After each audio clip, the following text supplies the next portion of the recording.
E aí, pessoal, tudo bem? Sou Felipe Noronha, esse é o Eu Vim de Santos. Obrigado primeiro a vocês por não terem me cobrado sobre o vídeo de Santos e CSA no próprio domingo, porque, como eu avisei no vídeo de sábado, eu estava no autódromo do Velocitar, em Mogi Guaçu, cobrindo a Stock Car pelo Grande Prêmio, o site que eu trabalho, e dificilmente eu teria tempo para gravar. Realmente não tive, mas aqui na segunda-feira estou fazendo esse esforço. Como eu gosto de assumir, tem jogo, esse é o segundo caso do ano, que eu não consigo assistir com total concentração. Estava na tela do computador, metade no jogo ali passando, metade eu estava trabalhando, publicando minhas notícias lá da Stock Car. Então eu consegui prestar alguma boa atenção, mas não 100%. Para não correr risco de falar nenhuma besteira, eu não vou fazer aquela análise jogador a jogador, porque eu acho que seria injusto. Posso fazer a tática normalmente, as teóricas, as de resultado, mas eu não vou tentar enganar ninguém e correr o risco de cometer um erro. Eu prefiro ser honesto, que não tive 100% da atenção do jogo. Mas a gente pode tirar algumas coisas assim dessa partida, e é isso que eu comentarei aqui. Lembrando, claro, que tá rolando o sorteio de camisa oficial, tá? É só comprar na Carnes do Duque com 5% de desconto no cupom CALMA. Você já concorre automaticamente. Ao fim do mês eu vou sortear a camisa aqui. Muito bem, algumas notícias antes da análise. O vídeo seria só da análise, mas como hoje já é segunda, já temos notícias. Primeiro é que o Sampaoli foi absolvido no STJD pela expulsão da partida contra o Vasco na Copa do Brasil. E foi legal porque, segundo a Gabriela Moreira, do Sport TV, no Twitter, o Sampaoli assumiu que chamou o juiz de erro de pura, tá ligado? E prometeu que nunca ia voltar ali na sala do tribunal. E avisou que foi lá pedir desculpas no vestiário depois. Foi absolvido pela honestidade. Legal, o Sampaoli fica no banco. Um cara diferenciado de fato, né? Muito bem. Quem não é diferenciado é aquele conselheiro racista que pediu o afastamento do quadro de sócios. Segundo a Gabriela do Santista Roxo, ela tweetou que já há uma, não é petição que fala, já é um documento oficial, né, com as assinaturas necessárias para pedir que ele não tenha condições, que o Santos proíba ele de voltar ao quadro associativo no futuro. Lembrando que o pedido dele de renúncia não tinha esse ponto, ou seja, daqui a uns anos ele pode voltar ao quadro associativo. Esse pedido é para que não seja mais possível. Torço para que funcione, torço para que o Santos cumpra a sua obrigação de proibir esse cara pisar no clube novamente.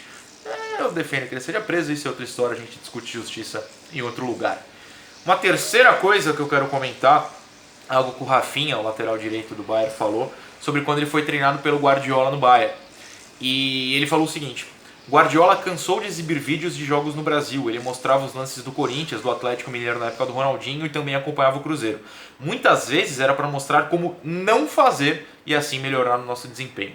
Ou seja, o Guardiola olhava para times vencedores aqui no Brasil e falava: ó, estão jogando errado. E é por isso que mesmo quando o Santos não ganha, eu defendo que a gente está jogando certo ou buscando jogar o certo. E é para ter uma tranquilidade nessa análise. Muitas vezes quem vence no Brasil tá jogando mal e ó, o Guardiola, que é o melhor técnico do mundo, fala: os caras estão ganhando, mas estão jogando mal. Dá pra gente ganhar jogando certo? Dá, vamos fazer tal coisa. O Sampaoli busca isso. Por isso que eu falo, vamos analisar passo a passo as ideias colocadas em prática. Muitas notícias, temos mais, mas eu já vou fazer um gancho com o Santos S.A. a partir de Fluminense e Grêmio. Vocês viram que o Fluminense ganhou de 5-4 do Grêmio, em Grêmio, né? Como eu digo aqui, e o pessoal não gostou muito. Em Grêmio. Tava 3-0 pro Grêmio aos 20 minutos de jogo, mais ou menos, né? Eu tava acompanhando, tava viajando de volta aqui pra minha casa, pra São Paulo, e tava acompanhando no celular uns tweets, e muita gente tweetou bobagem. E aí, quando eu falo pra vocês não xingarem a mídia, porque, pô, eu sou mídia, eu sou jornalista, o pessoal do Grande Prêmio é jornalista, e todo mundo, a gente não faz esse tipo de coisa. Vocês falam: ah, mas a mídia? Não. São pessoas específicas da mídia. Então o tal do Márcio Spímpolo, sei lá, da Jovem Pan, vai e twitta isso. O sensacional Fernando Diniz já tá tomando de 3, mas é um esquemão de jogo que o Fluminense tem, né? Aí o Bach, deixa eu ver se ele é o próximo, até ele mesmo. 35 minutos e o Grêmio já vence o Flu por 3-0.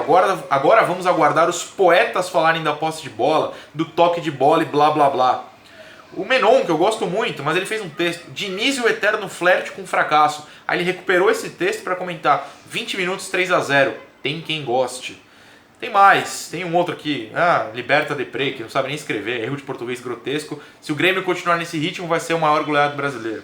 Não foi, o Fluminense virou jogando mais ou menos como o Santos joga. Os caras pararam, olharam: gente, tá errado, vamos fazer o certo. Fizeram certo depois do 3-0 e ganharam depois, né, de 5-2, 5-1, no total 5-4. Fizeram 5 gols enquanto tomaram 1 depois do 3-0. O pessoal tem a mania de analisar eu sei que muita gente do canal tem isso, mas me ouve e tem diminuído, é um pedido meu de verdade, analisar no momento, não esperar o fim do jogo. Você corre o risco de queimar a língua que nem esses caras. Analisar os 90 minutos mais acréscimos é muito mais consciente e a sua chance de acertar é muito maior do que analisar com 20 minutos de jogo e queimar a língua. Por isso que eu sempre peço a famosa calma, né, que nem vocês brincam. Porque futebol são 90 minutos. Não analise no meio, não entre em desespero no meio, não corra esse risco, não cometa esse erro. O Fluminense parou o jogo, olhou, estamos errando, vamos jogar bola? Jogaram e ganharam com a mesma ideia que o São Paulo, ou quase a mesma, né? Que o São Paulo tenta pregar aqui. Por isso que isso se chama oscilação. O Fluminense oscilou dentro do mesmo jogo, o Santos às vezes oscila dentro do mesmo jogo. O Santos ontem contra o CSA oscilou negativamente. Depois, ou antes, até temos exemplos, contra o próprio Fluminense contra o Grêmio, oscilou para cima. A gente espera contra o Vasco na próxima rodada, oscile de volta para cima. Oscilações são normais. O resultado pode não ter parecido um grande para o Santos, muito bom, mas o Palmeiras tem mais elenco que a gente e empatou lá. O CSA tem jogadores conscientes do que estavam fazendo, aquela retranca e buscar o contra-ataque. O CSA não é um catado em campo. Mais do que isso, o Santos ainda é o quarto colocado do campeonato e é um dos 4 times invictos. Eu vou reclamar disso? Eu não vou. Se você fosse pegar os 3 primeiros jogos do Santos antes do campeonato prever a quantidade de pontos, eu não diria 7. Eu apostaria numa derrota contra o Grêmio, talvez uma vitória contra o Flu e o empate até contra o CSA, por ser um time que oscila bastante fora de casa, como no caso do Santos. Isso daria 4 pontos. O Santos tem 7. Eu não vou reclamar, eu estou satisfeito. Claro, não fiquei satisfeito com a atuação do Santos, porque ela, como eu falei, foi uma oscilação para baixo. Mas ela não foi tão ruim assim. Tá aqui no SofaScore, que é um site que eu recomendo, temos as estatísticas. 72% de posse. Não, posse não significa vitória, mas posse do jeito que o Santos teve significa pressão, domínio. Provado na próxima estatística relevante. Finalizações. 17 do Santos, sendo 7 ao gol, contra 10 do CSA, sendo apenas 3 no gol. O Santos teve mais chances. E aí a gente parte para aquela ideia, que eu já recebi inclusive mensagens. Centroavante resolveria. Resolveria mesmo? Não sei. O lance que foi de centroavante foi mais o do Derlis, que eu já volto nisso, mas os outros chutes foram de criação. Os chutes podem ter sido ruins, mas no centroavante também erra gol, também perde gol, erra mais do que acerta. Não seria uma certeza de que ele chutaria pro gol. O lance do Derlis, que ele recebe o passe do Soteldo quase na pequena área e perde pro zagueiro, é um lance que o Ricardo Oliveira, e eu vou usar ele como exemplo porque ele jogou no Santos muito tempo, cansou de errar. Peguem o VT da final da Copa do Brasil, da partida de ida na Vila de 2015. Ele perde 2 gols na pequena área, que ele faz a mesma coisa que o Derlis fez, que é o movimento do corpo. Ele tenta ajeitar o corpo para bater de chapa de direita, dá tempo do Prazo se recuperar. Se um centroavante experiente como o Oliveira faz isso, o Derlis, que não é um centroavante, tentou fazer a mesma coisa. Ele tomou uma atitude que seria correta ou baseada no centroavante. Quando ele tentou ajeitar o corpo para a perna boa, o zagueiro chegou. Claro que é uma pena, claro que é um erro, mas é um erro normal, existem erros normais, né? Esse é um erro normal, o centroavante erraria isso, um cara que não é centroavante errou também. É uma pena o Santos não ter ganho o jogo, claro, mas eu ainda acho que o centroavante não teria mudado essa partida em específico. O Sacha, por exemplo, que jogou em alguns momentos mais como centroavante, teve uma movimentação errada em alguns lances, principalmente na principal jogada do Santos, que foi o Ferraz entrando nas costas do Carlinhos, da lateral esquerda do CSA, Carlinhos ruim, inclusive. O Ferraz não chutou uma e o passe em outro pro Sacha foi ruim, não teve o desarme do goleiro também, mas faltou uma movimentação mais inteligente dele. Por isso que eu acho que o Sacha ainda não pode ser considerado um titular do Santos. Eu acho que o São Paulo inclusive errou nessa partida em começar com ele. Eu sei que o Soteldo devia estar cansado, mas eu começaria com o Soteldo e Rodrigo ali, mais movimentação. Destaco essa participação do Ferraz em jogadas inteligentes nas costas da zaga do CSA no ataque. E o Santos também não errou tanto no conceito, né? O lance mais perigoso, que foi aquele chute do Rodrigo, que o goleiro espalmou e o Jorge acerta a trave em seguida, tinha 6, 7 caras do Santos na área. Para um time que jogou contra um retrancado, extremamente retrancado, que foi o CSA, que enfiava 6, 7, 8 caras na área o tempo inteiro, como o Corinthians, né, fez contra a gente no Paca, é importante ter esse volume dentro da área. O Santos teve. E aí, tem gente ali para chutar pro gol. Centroavante ou não, os jogadores estariam ali. E o centroavante, muita gente fala que segura o cara na área, né? Segurar a zaga do CSA na área não era o objetivo ali. O Santos tentava abrir espaço e caras de mais movimentação que conseguiam isso. As jogadas surgiram, as jogadas mais perigosas do Santos surgiram nisso e acabaram não entrando. Eu acho que é mais acaso do que falta de algum tipo de jogador específico. Posso estar errado? Claro, é apenas a minha visão do jogo. O que mais eu separei para falar aqui? Separei algumas coisinhas. Falei do Ferraz, falei do centroavante, falei do extremamente recuado do CSA, a jogada do Jorge, a revolta do Denis. Faltou alguma coisinha? Ah, o Cueva, né? A gente pode falar da participação do Cueva. Era isso que eu tinha separado por fim. Mantive pro final até pra criar um suspense, não, tô brincando.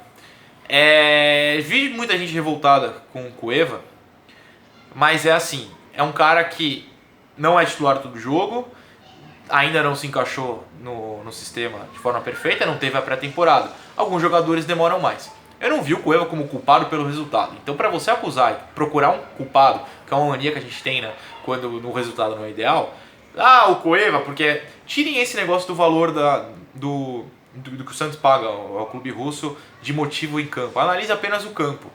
Pode não ter encaixado, mas eu ainda tenho certeza de que isso é questão de tempo.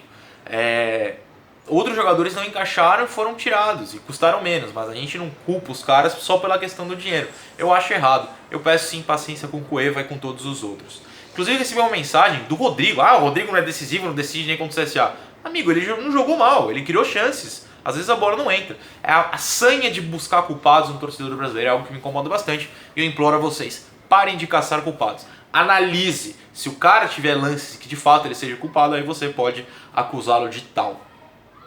Importante sempre lembrar, o Santos é um time em formação, vai oscilar. O Santos está sendo formado para conquistar grandes coisas, não digo títulos, conquistar grandes coisas, talvez no ano que vem. Um trabalho a longo prazo tem disso. A nossa sanha de resultado no momento é que nos faz entrar em desespero quando o resultado não é tão positivo. E o Santos não perdeu para o CSA, lembremos disso. O Santos ainda é o quarto colocado, mais do que a gente pensava no começo do campeonato. O Santos tem um jogo em casa contra o Vasco, com uma semana para treinar, e eu creio que a atuação será melhor. Estarei no Pacas se tudo der certo. Espero que os senhores estejam também. Espero um bom público no domingo. 4 horas. Domingo, 4 horas. 4 horas? Sei lá, é domingo o jogo. O que importa é isso. Se não tiver um bom público num domingão, eu vou ficar chateado e vou cobrar sim. Não sou ninguém para cobrar, mas eu também tenho esse canal aqui para mandar recadinhos às vezes. Certo? Espero que eu tenha abordado tudo dentro do possível. Eu estou extremamente cansado de viagem, ainda estou trabalhando hoje, então pode ter fugido alguma coisa. Se fugiu alguma coisa, deixe que você mande de forma: pô, Noronha, você esqueceu o negócio, vamos conversar sobre isso? Aqui nos comentários a gente conversa sobre isso. Beleza? Sorteio rolando na Carnes do Duque, peço que participem, tá aqui na descrição como participar. E amanhã estamos de volta com mais vídeos, com algum assunto, notícias do momento, alguma análise específica, certo? Obrigado pela paciência do vídeo só sair nessa segunda. Durante a semana espero que tudo volte ao normal. Beijo pessoal, valeu!